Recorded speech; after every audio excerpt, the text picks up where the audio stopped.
Okay, this is 17b, how to use derivations as a strategy to produce a model to show that an argument is valid. And I was messing around with my themes, so I hope you like this theme for the slides. So, I want to talk about a way you can use the derivation module to show that an argument is invalid, and in particular to show how to demonstrate a model that shows that the argument is invalid. And the notion this is going to use the EI/UI method in the derivation module, but sort of the key notion we need is that of a witness. So suppose we have the sentence sum x, fx, and gx. So fa and ga is a witness. Why? Well, it's an instance of the generalization, and if it's true, then so is the generalization. Fa is not a witness because fa doesn't entail sum x, fx, and gx. We have sum x, fx, or gx. Then fr is a witness because if fr is true, then then there is something that is either f or g. Fr and not gr would also be a witness, but not gr would not be a witness because if it's true, it doesn't follow that the whole sum x, fx, or gx is true.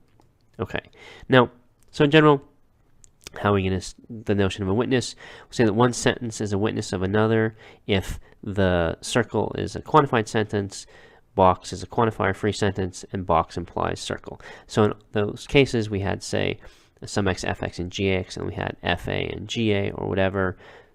So we had the quantifier-free sentence implies the quantified sentence. So that's, you could have a more particular notion of witnesses, but we're not going to worry about it. So, what about a universal? Well, if fa then ga a witness?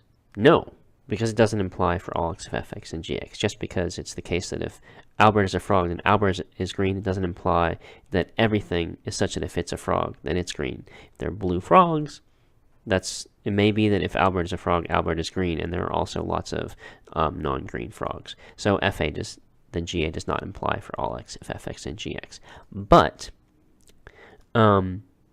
there's a little bit of a complication.